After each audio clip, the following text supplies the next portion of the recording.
بالله من الشيطان الرجيم. بسم الله الرحمن الرحيم.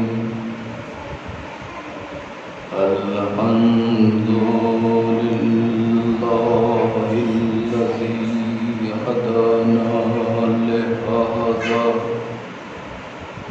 وما كنا لنهتدي لولا أن هدانا الله.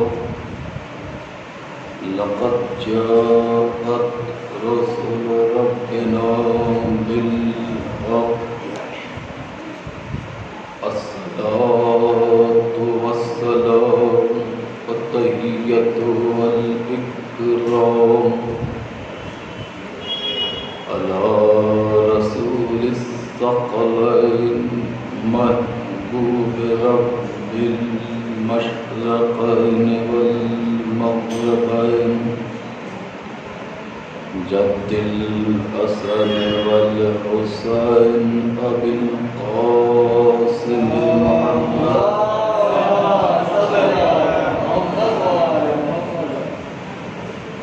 وعلى أهل بيت الطيبين الطاهرين المعصومين المظلومين المنتجبين المنتخبين ولعنة الله على أعدائهم أجمعين. رب اشرح لي صدري ويسر لي أمري واحلل عقدة من لساني يفقهوا قولي. أما بعد فقد قال الله تبارك في القرآن المجيد وقوله الحق. بسم الله الرحمن الرحيم. إن هذا القرآن يهدي للتي هي أقوم. صلوات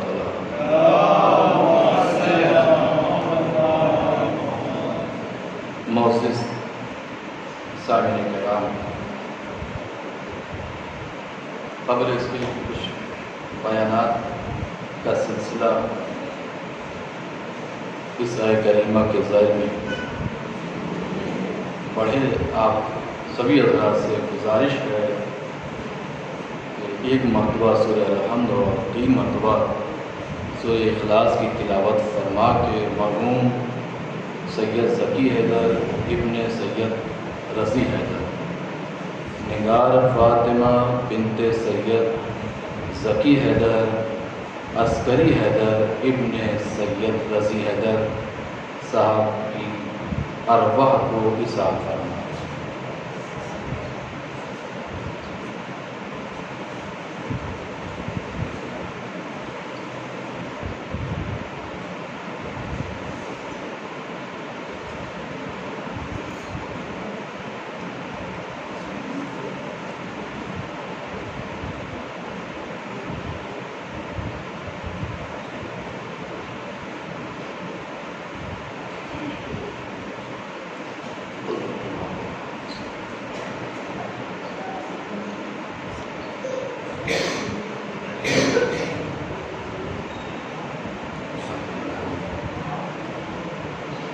ان مرحومین کی مغفرت کے لیے اور درجات کی بلندی کے لیے صلوات ارشاد.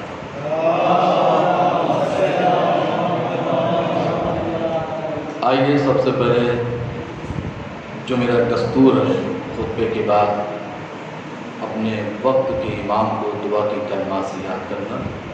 آئیے پہلے امام کو یاد کرتے ہیں. اللهم صل على محمد وآل محمد. بسم الله الرحمن الرحيم. اللهم كل وليك حجة ابن واسأل صلواتك عليه وعلى آبائه في هذه الساعة وفي كل ساعة وليا وحافظا وقائدا وناصرا ودليلا وعنا حتى تسكنه أرضك طوعا وتمتعه فيها طويلا.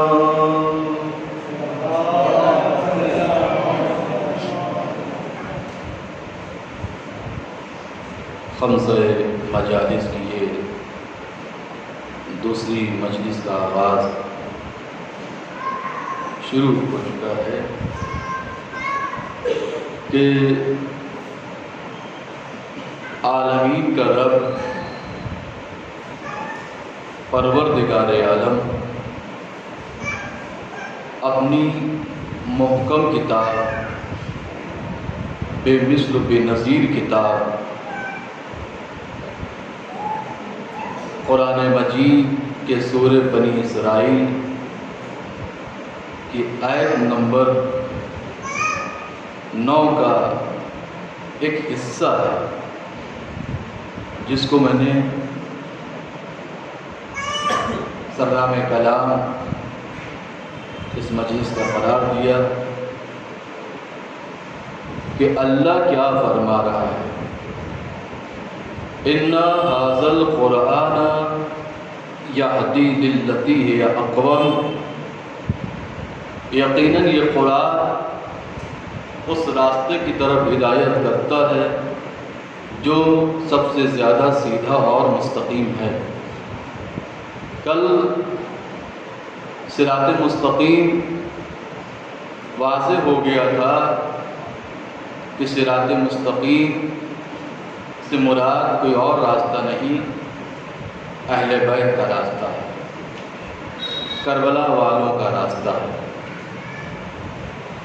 الصراط والمستقیم کے جب حروف کو شمار کیا تو ٹوٹل کل حروف 14 ہوتے ہیں، اور یہ 14 حرف سے مراد 14 معصوم، اور یہ 14 معصومین کا راستہ ہی صراط مستقیم کا راستہ ہے. یہ قرآن جو بے شمار اس قرآن کے فوائد موجود ہیں، جس کا اصل فائدہ دوسری قومیں حاصل کر رہی ہیں. قرآن یہ مسلمانوں کی آسمانی کتابوں میں سے آخری کتاب، جس کے بعد کوئی کتاب نازل نہیں ہوئی. اس قرآن کا فائدہ آپ حقیقت بتائیے کہ مسلمانوں نے کتنا حاصل کیا. یہ بے مثل و بے نظیر کتاب کہ جس کے پڑھنے سے درجات کی بلندی میں اضافہ ہوتا ہے. جتنا زیادہ انسان قرآن کی تلاوت کرتا جائے گا اس کی زندگی روشن ہوتی چلی جائے گی، اس کا دل تاریکیوں سے، گناہوں سے پاک ہوتا چلا جائے گا. اور قرآن کو صرف پڑھنا نہیں ہے، قرآن کو سمجھنا یہ نہیں. اور مسئلہ یہ ہے کہ ہم نے قرآن سیکھا، کس سے سیکھا؟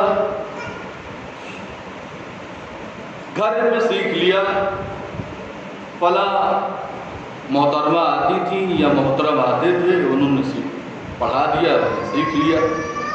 کوشش کریے کہ قرآن جو آپ کے شہر میں علماء کرام موجود ہیں ان سے سیکھیے. کسی دین کے عالم کے پاس جائیں گے. عالم دین کے پاس جائیے جو آپ کو صحیح قرآن صحیح تلفظ کی ادائیگی کے ساتھ پڑھا سکتا ہو، سمجھا سکتا ہو۔ اس لیے کہ قرآن تو ہم پڑھ رہے ہیں لیکن ہم تجوید سے ناواقف ہیں۔ تجوید ایک علم ہے قرآن سے متعلق کہ کون سا حرف کہاں سے ادا ہوگا، کس حرف کا کون سا مخرج ہے۔ ہم اگر بغیر قواعد تجوید قرآن کو پڑھ رہے ہیں، کم از کم ہم کو اتنی معلومات اور اتنی نالج تو ہونا چاہیے کہ جو ہم روز مرہ اللہ کی بارگاہ میں 5 وقتہ نماز پڑھ رہے ہیں، 5 وقت کی نمازیں ادا کر رہے ہیں، نماز پنجگانہ ادا کر رہے ہیں، ہماری یہ نمازیں اور ہمارا جو قرآن جتنی بھی ہم تلاوت کر رہے ہیں وہ ہماری تلاوت درست ہو، صحیح ہو۔ ورنہ آپ نے اکثر علماء و ذاکرین سے یہ بات سنی ہوگی کہ صلوات جب پڑھی جاتی ہے تو اللہم صلی علی، یعنی یہ صلی کس سے ہے؟ سواد سے ہے۔ اگر سواد کی جگہ سین کہہ دیا جائے صلی، تو زمین و آسمان کے معنوں میں فرق ہو جاتا ہے۔ اللہم صلی علی محمد و آل محمد، خدایا محمد و آل محمد پر رحمت نازل فرما، یہ سواد کے معنی۔ اور اگر اسی کو صلی کہہ کے پڑھے تو تلوار کھینچ، عذاب نازل فرما، نعوذ باللہ محمد و آل محمد۔ تو لہذا بے انتہا ضروری ہے تجوید کو سیکھنا، کم از کم اتنی تجوید ہم ضرور سیکھیں کہ ہمارا قرآن پڑھنا صحیح ہو جائے۔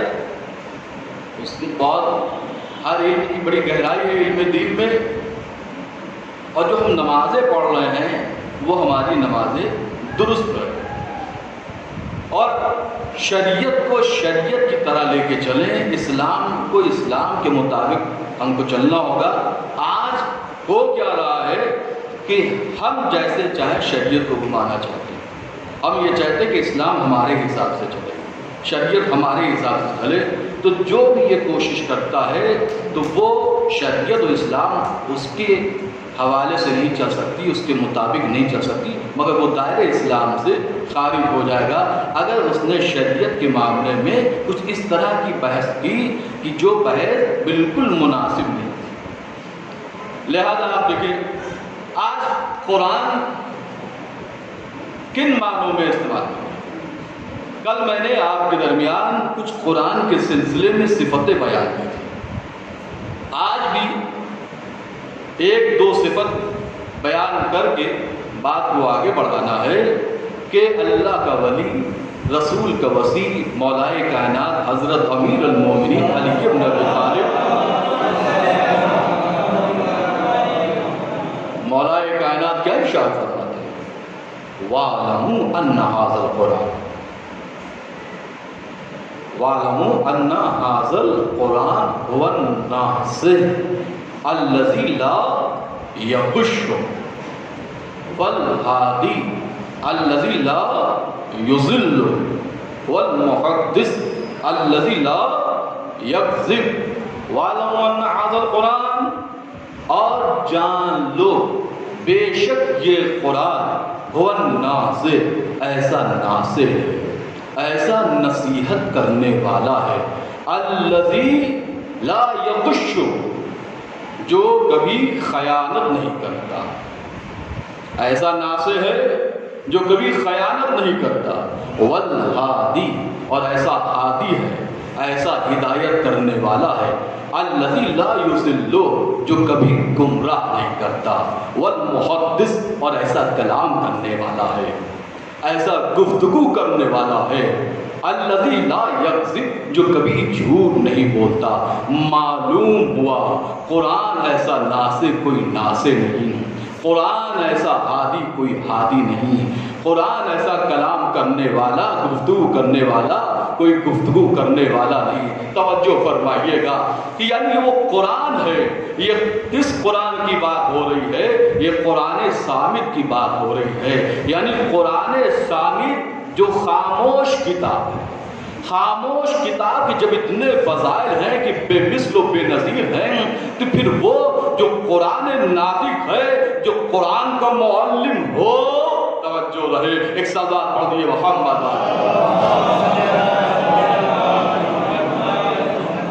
جو قرآن کا معلم، اور قرآن کا معلم کون ہو سکتا ہے؟ قرآن کا معلم سوائے اہل بیت کے کوئی اور نہیں ہو سکتا۔ یہ بات صرف اہل بیت کو سزاوار ہے، یہ بات صرف مولائے متقیان کو لیے سزاوار ہے کہ مولائے کائنات کے علاوہ کوئی معلم قرآن نہیں ہو سکتا، اہل بیت کے علاوہ کوئی قرآن کا ٹیچر نہیں ہو سکتا۔ لیکن افسوس آپ یہ دیکھیں کہ ہم نے قرآن کو کہاں تک پہنچایا؟ ہم نے قرآن کو گھروں کی زینت صرف طاق تک بنایا، اور ماہ رمضان یہ قرآن کھولا جاتا ہے، ماہ رمضان قرآن کو پڑھا جاتا ہے، جبکہ ہم نے کل کیا بیان کیا تھا آپ کے درمیان کہ ہمارے چھٹے امام مولا امام جعفر صادق علیہ السلام ارشاد فرماتے ہیں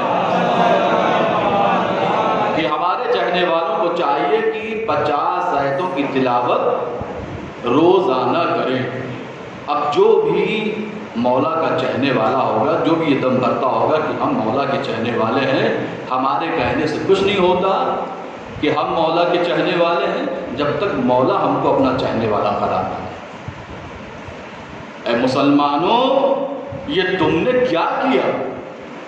قرآن جو عمل کی کتاب ہے، اسے تم نے دعا کی کتاب بنا ڈالا۔ قرآن جو سمجھنے کی کتاب ہے، اسے تم نے پڑھنے کی کتاب بنا ڈالا۔ قرآن جو زندگی کا دستور ہے، اسے تم نے مردوں کا منشور بنا ڈالا۔ قرآن جو تسخیر کائنات کا درس دینے کے لیے آیا، اسے تم نے مدرسوں کا نصاب بنا ڈالا۔ قرآن جو مردہ قوموں کو زندہ کرنے کے لیے آیا، اسے مردوں کی بخشش کرانے والا بنا ڈالا۔ قرآن جو مردہ ضمیروں کو زندہ کرنے کے لیے آیا، اسے تم نے زندوں کو مارنے کا کام کرنے والا بنا ڈالا۔ آپ دیکھیں جب وقت آخر قرآن کو یاد کیا جاتا ہے کہ قرآن لایا جائے، سورہ یاسین پڑھی جائے تاکہ دم آسانی سے نکل جائے۔ اس سے پہلے قرآن یاد رہا؟ آج قرآن اگر انسان اپنے دلوں میں اتار لے، دل و دماغ میں اتار لے، تو یقین مانیے دو ذات ہیں، ایک ذات پروردگار اور ایک ذات اہل بیت۔ انسان اپنی زندگی کو وقف کر دے اللہ اور مولا کی راہ میں، اور باقی رزق کے حوالے سے پریشان نہ ہو۔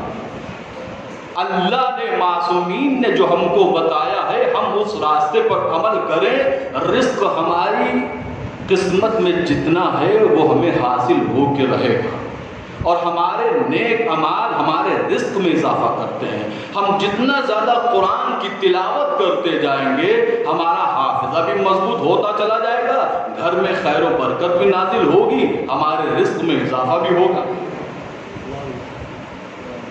سورہ والشمس کے حوالے سے بیان کرتا چلوں، جب حافظے کی بات آ گئی ہے، مولا امام جعفر صادق علیہ السلام ارشاد فرماتے ہیں، جو شخص اپنی واجب اور مستحب نمازوں میں سورہ شمس کی تلاوت کرتا ہے، جو شخص اپنی واجب اور مستحب نمازوں میں سورہ شمس کی تلاوت کرتا ہے، سورہ شمس کی تلاوت، والشمس بسم اللہ الرحمن الرحیم والشمس وضحاها والقمر اذا طلعها والنهار اذا جلاها، سورہ شمس کی تلاوت کرتا ہے،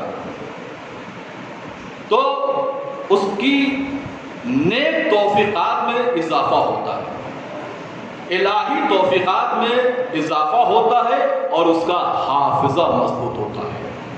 سورہ شمس کی جو بہت زیادہ تلاوت کرتا ہے واجب و مستحب نماز، اس کا حافظہ بھی مضبوط ہوگا اور اس کی نیک توفیقات میں اضافہ ہوگا۔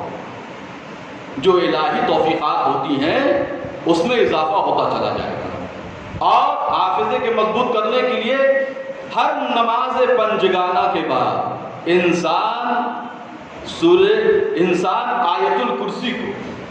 آیت الکرسی کو پڑھنا لازم قرار دے۔ جو شخص ہر نماز کے بعد آیت الکرسی کی تلاوت کرتا ہے، ہر نماز پنجگانہ کے بعد، تو آیت الکرسی کی تلاوت کرنے سے اس کی یادداشت قوی ہوتی ہے، اس کا حافظہ مضبوط ہوتا ہے۔ دیکھا تو ہم نے قرآن کو صرف آج سماج دیکھیے صرف تعویذ و گنڈے تک محدود۔ اگر ہم خود قرآن پڑھے ہوتے تو ہم کو تعویذ و گنڈے کی ضرورت نہ پڑتی۔ ایک خاتون کسی مولوی صاحب کے پاس پہنچی کہ مولوی صاحب میں بہت پریشان ہوں۔ پوچھا کہ کیا پریشانی کی بات ہے؟ اب میری شوہر سے بنتی نہیں۔ تو مولوی صاحب نے کہا میں کیا کروں؟ کیا میں آپ کے پاس اس لیے آئی ہوں کہ میری شوہر سے بنتی نہیں ہے، آئے دن میرا شوہر سے جھگڑا ہوتا رہتا ہے، آپ ہمیں کچھ تعویذ بنا کے دے دیجیے، آپ ہمیں کچھ تعویذ بنا کے دے دیجیے تاکہ یہ جھگڑا ہمارے درمیان نہ ہوا کرے۔ مولوی صاحب نے پتہ نہیں کاغذ پہ لکھا یا سادہ ہی کاغذ لپیٹ کے دیتے ہوئے کہا کہ جب بھی تمہاری شوہر سے نہ بنے، نہ اتفاقی ہو، جھگڑا ہو، تو اس تعویذ کو، اس کاغذ کو اپنے دانتوں تلے دبا لینا، اپنے دانتوں تلے دبا لینا۔ آ گئی وہ مولوی صاحب کا دیا ہوا تعویذ لے کے۔ اب جب شوہر سے جھگڑا شروع ہونے لگے، فوراً ان کو یاد آیا کہ ہم مولوی صاحب کے پاس گئے تھے، انہوں نے یہ تعویذ دیا تو یہ کہا تھا کہ اس تعویذ کو جب بھی جھگڑا ہو تو اپنے دانتوں تلے دبا لینا۔ فوراً لیا، اپنے دانتوں تلے دبا لیا۔ اب شوہر بڑبڑا رہا ہے، کہہ رہا ہے، غصے کے عالم میں ہے، اب یہ بولیں گی تو وہ گر جائے گا کیونکہ دانتوں تلے دبا ہوا ہے۔ بھائی جب زوجہ بولے گی تبھی تو بات آگے بڑھے گی، جب زوجہ ہی خاموش ہو جائے گی تو بات خاموش ہو جائے گی، نہیں جھگڑا ختم۔ اب پتہ نہیں اس میں کچھ لکھا تھا نہیں لکھا تھا، لیکن بھائی آپ سمجھ رہے ہیں کہ ہم نے کہا کہ محدود کر رکھا ہے۔ ایک سوال پڑھ دیجیے، محمد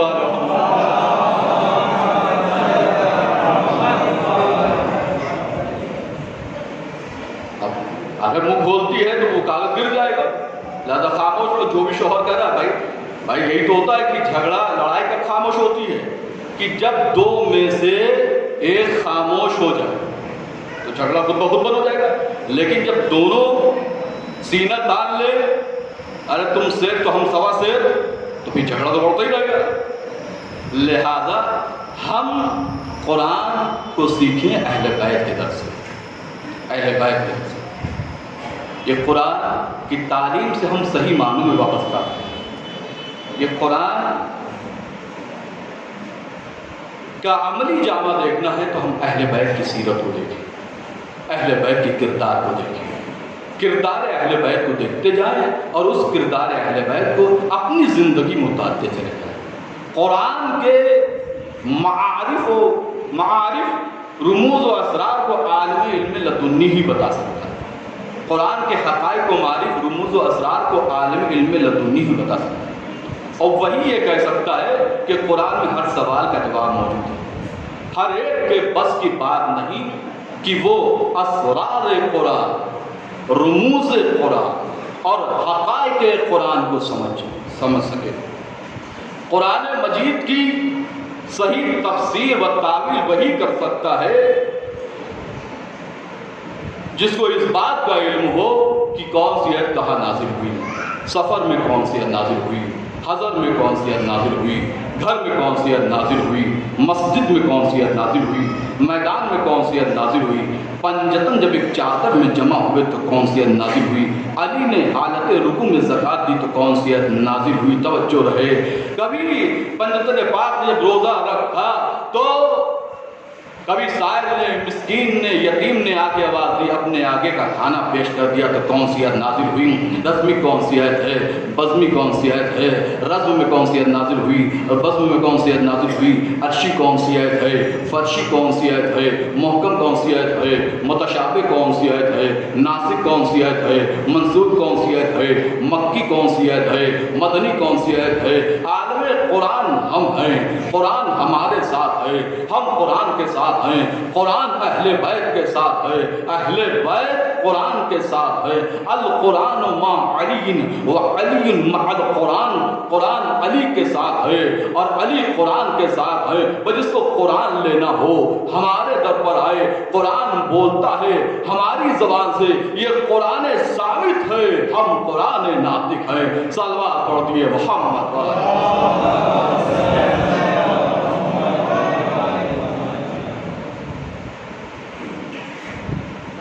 یہ قرآن ثابت ہے اور ہم قرآن ناطق ہیں۔ کوئی ہے جو اہل بیت کے علاوہ قرآن کی تفسیر کر سکے؟ کوئی ہے جو اہل بیت کے علاوہ قرآن کے معانیوں، مفاہیموں، مطالب کو بیان کر سکے؟ نہیں ہے۔ ابن عباس قرآن کی تفسیر کا درس لینے کے لیے مولائے کائنات حضرت امیر المومنین علی بن ابی طالب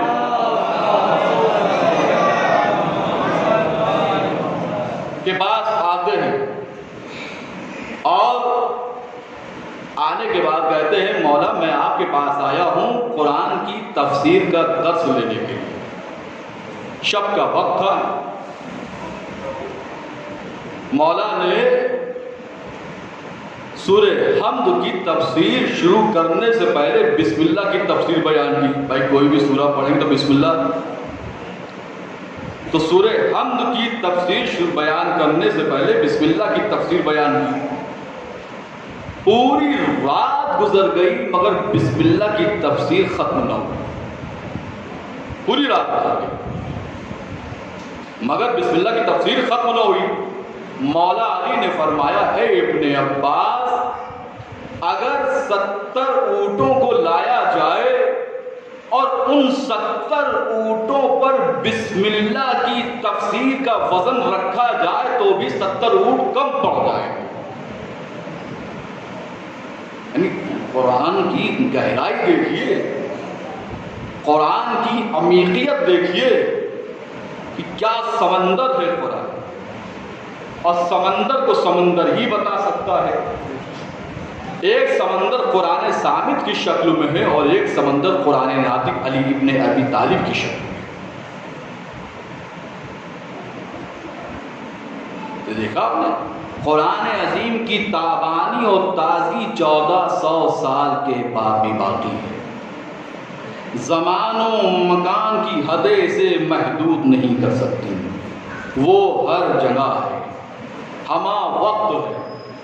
آج بھی قرآن میں وہی اثر پایا جاتا ہے، وہی تاثیر پائی جاتی ہے، مگر اس کے لیے وارث قرآن اور تطہیر لسان کی ضرورت ہے۔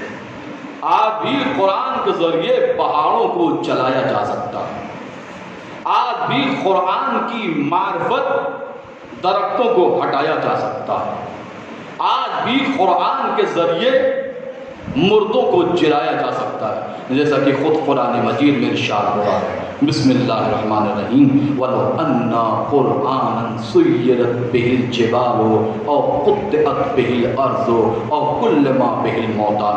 قرآن مجید کا یہ دعویٰ غلط نہیں ہو سکتا، لیکن یہ دعویٰ اس وقت تک تسلیم نہیں کیا جا سکتا جب تک کہ عملی طور پر ثبوت نہ فراہم کیا جائے، اور اس کا عملی طور پر ثبوت وہی پیش کر سکتا ہے جس کو معیت قرآن کا شرف حاصل ہو، جس کو قرآن کی ہم نشینی کا شرف حاصل ہو۔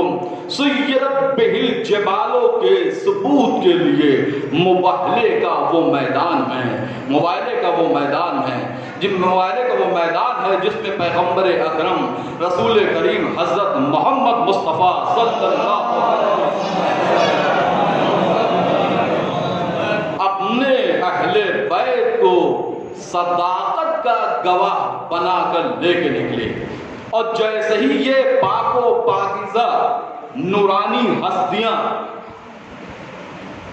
میدان میں پہنچی ہیں، اللہ کا رسول ان نورانی چہروں کو لے کے پہنچا، اور ادھر نصارائے نجران، یعنی نجران کا جو سردار تھا، نصارائے نجران کا جو سردار تھا، جیسے ہی ان نورانی چہروں کو دیکھا فوراً موبائل سے منحرف ہو گیا. کیوں موبائل سے منحرف ہو گئے؟ کہا نہیں میں موبائلہ نہیں کروں گا، میں ایسے نورانی چہروں کو دیکھ رہا ہوں کہ اگر یہ خدا سے دعا کرے کہ پہاڑ اپنی جگہ سے ہٹ جائے تو یقیناً پہاڑ اپنی جگہ چھوڑ کر چلنے لگے. معلوم ہوا کہ عالم کتاب ہی پہاڑوں کو ہٹا سکتا ہے، درختوں کو چلا سکتا ہے. لہذا پیغمبر اکرم محمد مصطفیٰ ختمی مرتبہ رسول اعظم درخت کو اشارہ کرتے ہیں تو درخت اشارہ پاتے ہی اکھڑ کر گواہی دینے کے لیے، شہادت دینے کے لیے آپ کے پاس آ جاتا ہے. سورج اشارہ پاتے ہی دو ٹکڑے ہو جاتا ہے. سنگریزے جب آپ کے ہاتھ میں آتے ہیں تو تسبیح و تحلیل کرنے لگتے ہیں. چاند اشارہ پاتے ہی دو ٹکڑے ہو جاتا ہے اور سورج مغرب سے پلٹ کر بام عصر پر آ جاتا ہے. یعنی معلوم ہوا کہ وارث کتاب ہی سنگریزوں کو جواہرات میں تبدیل کر سکتا ہے. بھائی یاد ایک سماعت فرمائیے گا، ایک شخص مولا کائنات اللہ کے ولی رسول کے وصی کے پاس آیا اور آنے کے بعد کہا مولا میں بہت پریشان ہوں، بڑی تنگ دستی کی زندگی گزار رہا ہوں، فاقے کرنے پڑ رہے، مولا کچھ عنایت کر دیجیے. مولا نے زمین کی طرف ہاتھ بڑھایا، بلکہ یوں کہوں کہ ابو تراب نے تراب کی جانب اپنے دست مبارک کو بڑھایا، زمین سے کچھ سنگریزوں کو اٹھایا اور ان سنگریزوں پہ کچھ پڑھ کے دم کیا.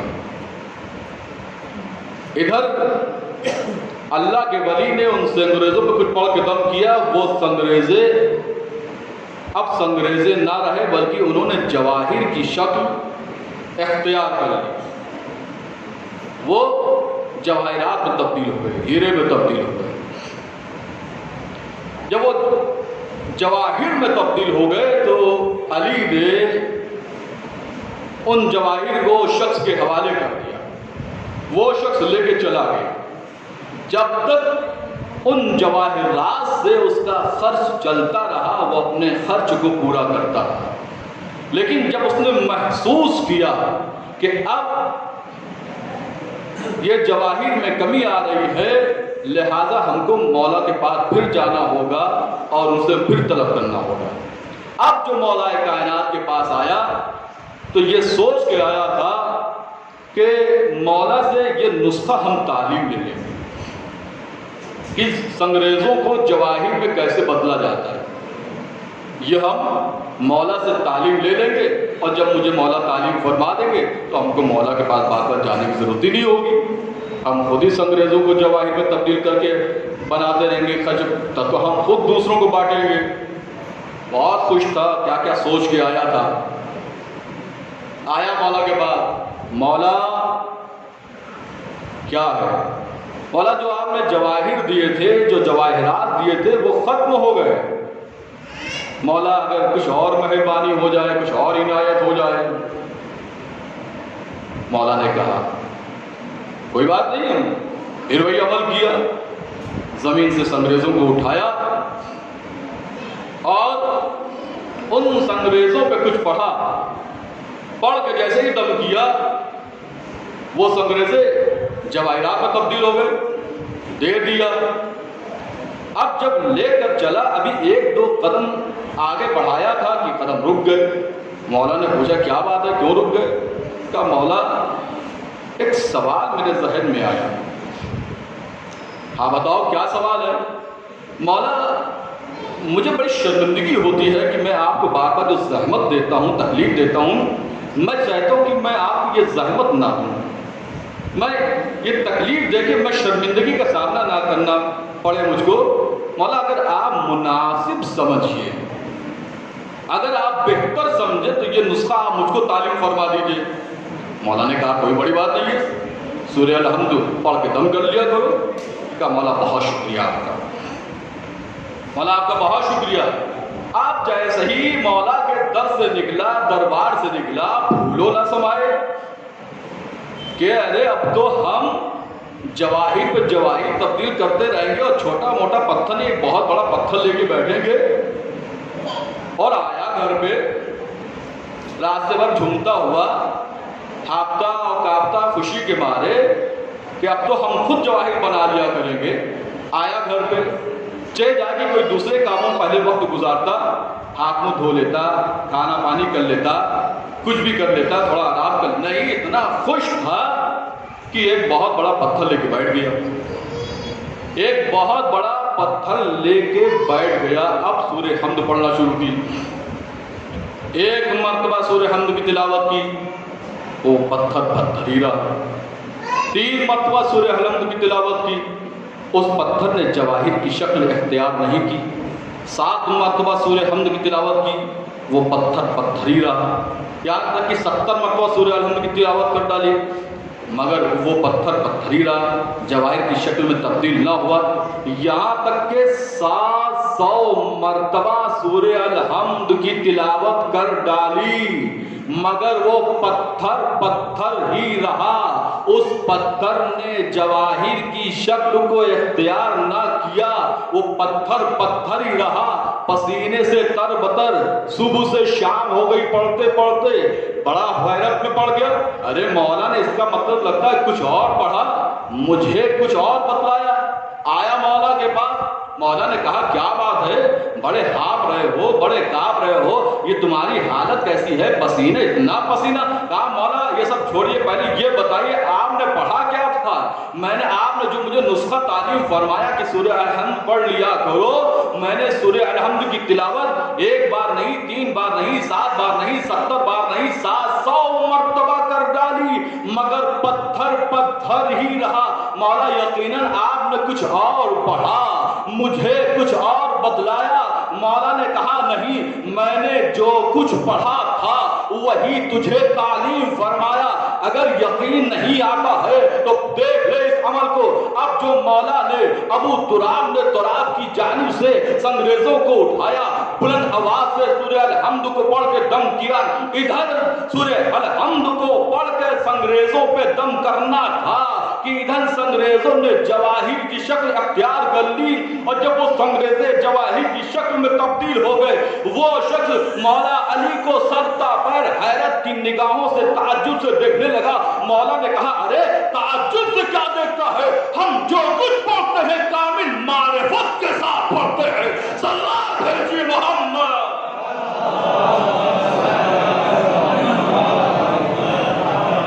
ایک اس سے بہتر صلوات ارشاد فرمائے.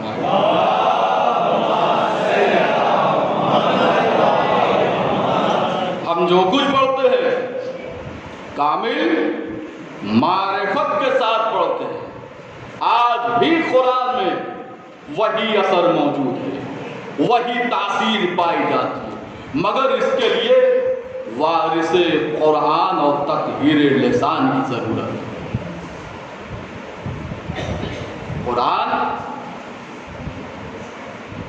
ہم جو پڑھتے ہیں تو ہمیں اپنے شکم حرام کھانے اور پینے سے محفوظ رکھنا پڑے.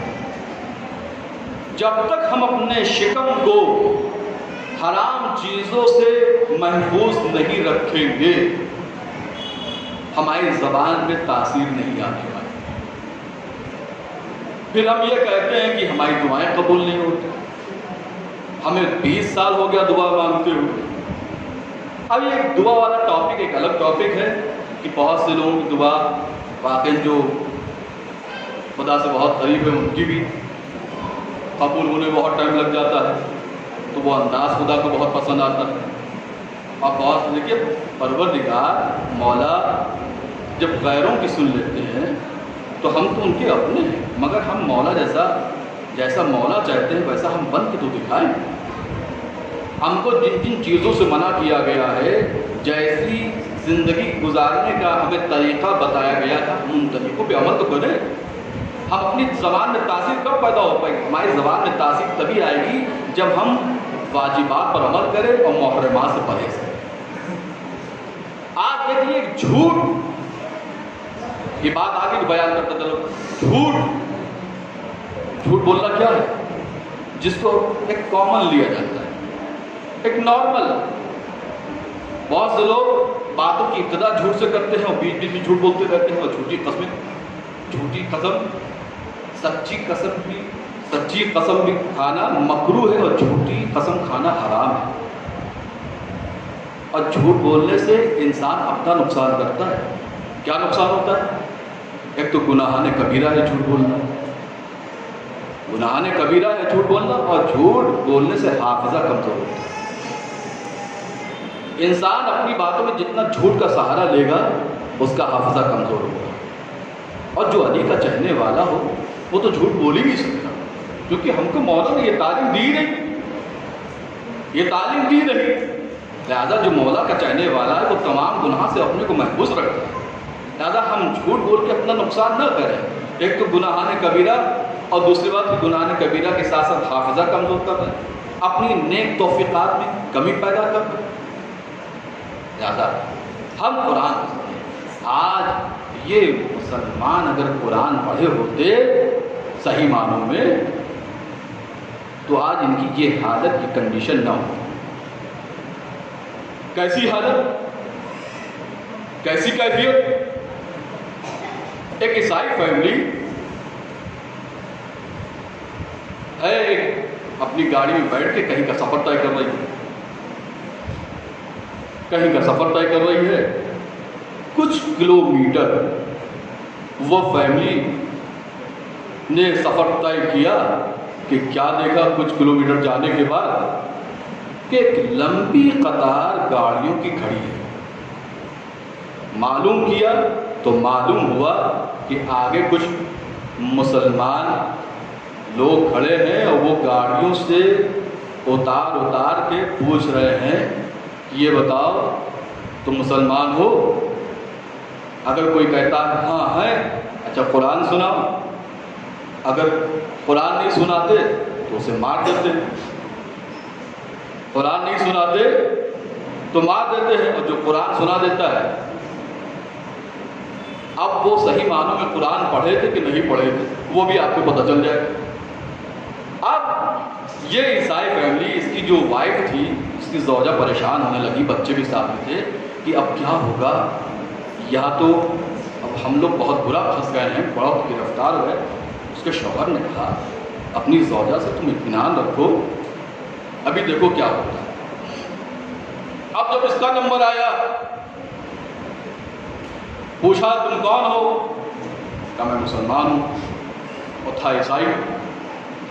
کہا قرآن سناؤ. اس نے بائبل پڑھ کے سنا دی. کہا جاؤ قرآن سناؤ. اس نے بائبل پڑھ کے سنا دی. کہا جاؤ. اب جب کچھ دور چلے گئے تو وائف نے اپنے ہسبینڈ سے کہا وہ تو اس نے تو آپ سے قرآن سننے کو کہا تھا، سنانے کو کہا تھا، آپ نے تو اپنی کتاب بائبل سنا دی. کہا یہی تو مسئلہ ہے، اگر یہ قرآن پڑھے ہوتے تو آپ دہشت گرد نہ ہوتے. سلام پڑھ دیے محمد والے.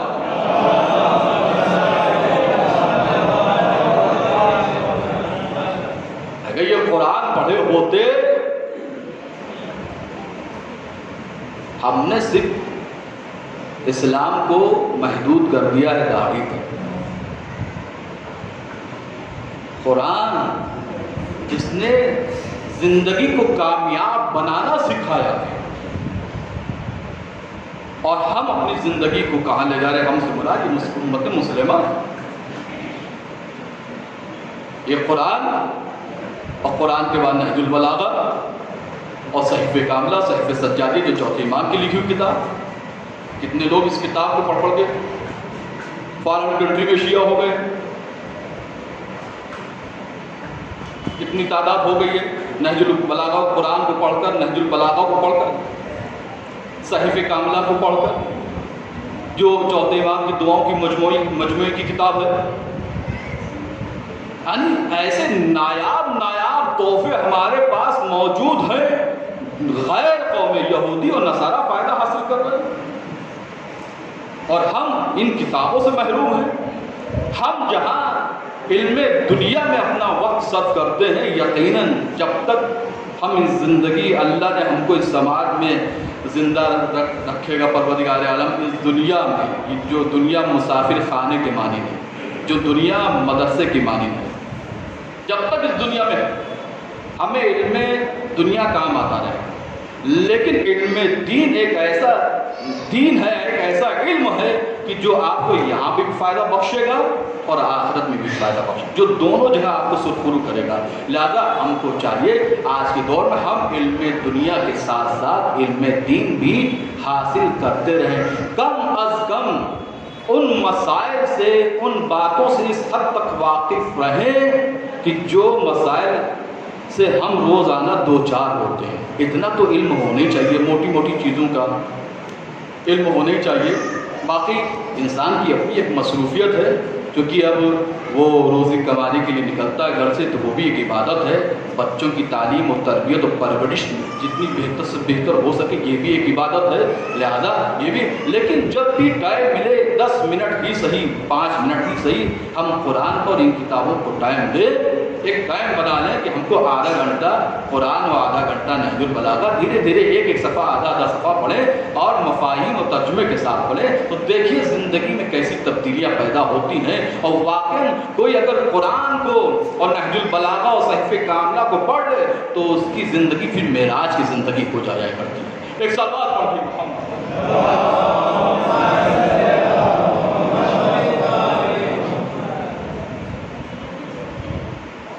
یہ اہل بیت جنہوں نے ہمیں زندگی گزارنے کا طور و طریقہ اور سلیقہ بتایا،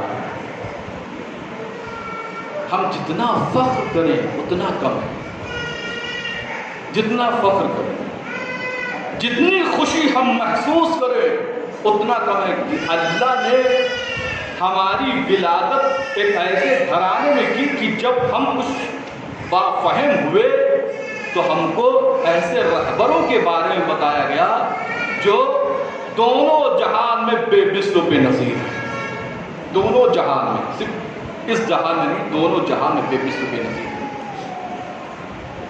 جس اہل بیت کے صدقے میں یہ دنیا خلق ہوئی، یہ دنیا کی ہر مخلوق جو غذا حاصل کر رہی ہے وہ اہل بیت ہی کا صدقہ ہے، وہ آقا حسینی کا تو صدقہ ہے۔ اگر حسین مظلوم اپنے ششماہاں کربلا کا ننھا مجاہد جناب علی اصغر کا خون آسمان یا زمین کی جانب پھینک دیتے، پانی ہوتا، دانا اگتا، تو جب دانا اور پانی ہوتا نہیں تو یہ دنیا کھاتی کیا؟ حسین نے کیا کیا؟ خون ناحق کو، خون علی اصغر کو اپنے چہرے پہ مل لیا، یہ کہتے ہوئے نانا میں روزے محشر حسین آپ کا نواسا اسی عالم میں ملاقات کرے گا، اجرکم اللہ۔ آپ کی آوازیں کیا بلند ہو گئی؟ خدا آپ کو کوئی غم نہ دے سوائے غم مظلوم کربلا۔ ہاں زدارو، کل آپ نے 11 محرم کے مسائل کیا سماعت فرمائے تھے کہ بعد شہادت حسین خیموں میں آگ لگائی گئی۔ 11 محرم کی صبح جب سورج نمودار ہوا تو اہل حرم کو قیدی بنایا گیا، اور اہل حرم کو قیدی بنا کر بے کجاوہ اونٹوں پر سوار کیا گیا۔ آزادارو، جب یہ اہل حرم کا قافلہ صدر کوفہ پہنچا ہے، کوفے کے دروازے میں جو صدری دروازہ ہوتا ہے وہاں پہنچا ہے، تو جیسے ہی جناب زینب ثانیہ زہرا نے صدر کوفہ کو دیکھا، جناب زینب کو بابا کا زمانہ یاد آ گیا، بابا کا زمانہ یاد آ گیا کہ کبھی ہم اس کوفے میں شہزادی ہوا کرتے تھے اور آج اس طرح سے لائے گئے ہیں کہ بے کجاوہ اونٹوں پر بٹھایا گیا، ہاتھ پسے گردن بندھے ہوئے ہیں، سر پر چادریں نہیں ہیں، عزادارو، جناب زینب نے جب دروازے کو دیکھا تو رک گئی اور کچھ سوچنے لگی، اور اس کے بعد کہتی ہے کہ میں اس دروازے سے نہیں گزروں گی، میں اس دروازے سے نہیں گزروں گی۔ ایک لعین آتا ہے، آنے کے بعد کہتا بی بی کیوں نہیں آگے بڑھتی، آگے بڑھو۔ جناب زینب نے کہا میں اس دروازے سے نہیں گزرنے والی، کچھ جوش آواز میں کہا ثانیہ زہرا نے، میں اس دروازے سے گزرنے والی نہیں ہوں۔ یہ دیکھ کر قافلہ رکا، اور جب قافلہ رکا تو شمر ملعون آیا، اور آنے کے بعد کہتا بی بی تمہیں تو گزرنا ہی پڑے گا، بی بی یہ مت بھولو آج تم ہماری قید میں ہو، آج تم ہماری قید میں ہو، آج ہم تم کو قیدی بنا کر لائے ہیں، بابا کا زمانہ یاد مت کرو۔ شہزادی نے کہا میں اس دروازے سے نہیں گزروں گی۔ شمر لعین نے کہا نہیں ابھی بھی آپ کو گزرنا ہی پڑے گا۔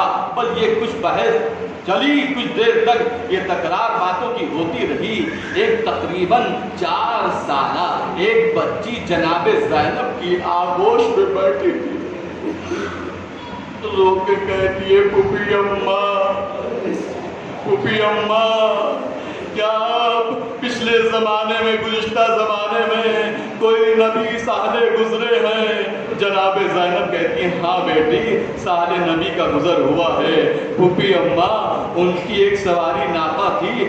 جناب زینب کہتی ہاں بیٹی ان کی ایک سواری ناقہ تھی۔ پھوپھی اماں کیا اس سواری پر، کیا اس ناقہ پر قوم والوں نے یہ ظلم کیا تھا کہ اس ناقے کو قتل کر دیا تھا، اس اونٹ اونٹنی کو قتل کر دیا تھا، اور اس ہاں بیٹی اس اونٹنی کو اس قوم والوں نے یہی ظلم کیا تھا کہ قتل کر دیا تھا۔ اور اس کے بعد وہ اونٹنی کا بچہ پھوپھی اماں پہاڑ میں جا کر فریاد کرتا ہے، اور اس کی فریاد سے اس قوم والوں پر عذاب آتا ہے۔ پھوپھی زینب کہتی ہے ہاں بیٹی سکینہ اس اونٹنی کے بچے نے پہاڑ میں جا کے فریاد کی، اور اس کی فریاد سے اس قوم والوں پر عذاب آیا۔ ایک مرتبہ جناب سکینہ حسین کی 4 سالہ بچی سکینہ کانپتی ہوئی آواز سے کہتی ہے، جب پھوپھی زینب نے پوچھا بیٹی تمہارے یہ پوچھنے کا مطلب کیا ہے، تو ایک مرتبہ سکینہ نے لرزتی ہوئی آواز میں پوچھا کیا پھوپھی اماں ارے ناقے سالے سے کیا ہم کم ہیں، ہم بھی فریاد کریں گے اور قوم پر عذاب آئے گا، یہ قوم تباہ ہو جائے گی۔ بس عزادارو یہ سننا تھا کہ جس نو کے نیزہ پہ حسین مظلوم کا سر تھا، ایک دم کٹے ہوئے سر سے آواز آئی اے زینب، اے زینب آگے بڑھ جاؤ، اے زینب اللہ یہ مشکل کو بھی آسان کر دے گا۔ بس ایک مرتبہ جب دکھیا بہن زینب نے بھائی کی یہ آواز سنی، کہا اے میرے ماں جائے یہ بہن تیری رضا پر راضی ہے۔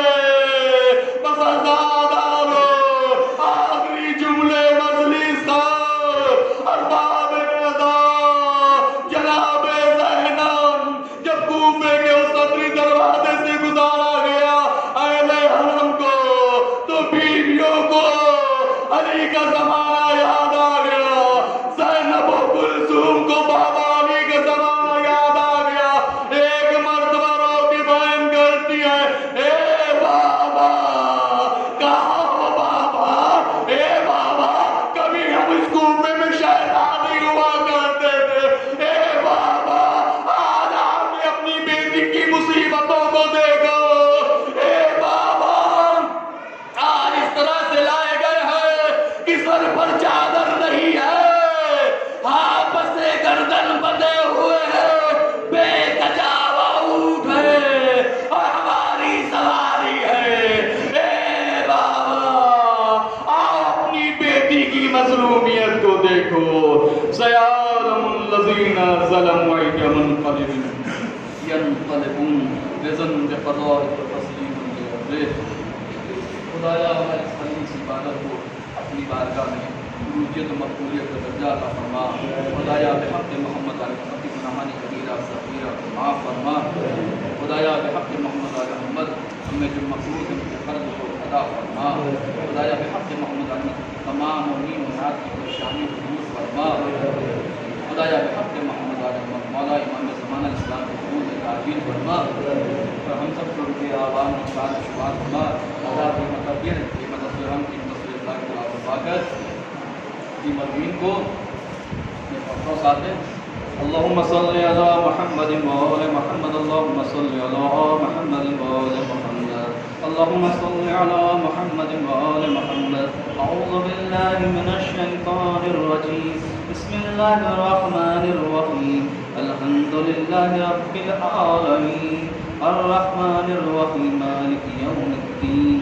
ایاک نعبد وإیاک نستعین اهدنا الصراط المستقیم صراط الذين أنعمت عليهم غير المغضوب عليهم ولا الضالين بسم الله الرحمن الرحيم قل هو الله أحد الله الصمد لم يلد ولم يولد ولم يكن له كفوا أحد بسم الله الرحمن الرحيم قل هو الله أحد الله الصمد لم يلد ولم يولد ولم يكن له كفوا أحد بسم الله الرحمن الرحيم قل هو الله أحد الله الصمد لم يلد ولم يولد ولم يكن له كفوا أحد صدق الله العلي العظيم اللهم صل على محمد وآل محمد اللهم صل على محمد وآل محمد اللهم صل على محمد وآل محمد خدا یا رسول اللہ کی خاص اور اچھی متصلات بحق محمد مرحوم سید ذکی حیدر ابن سید مسیح حیدر نگار فاطمہ بنت سید ذکی حیدر اور عسکری حیدر ابن سید مسیح اور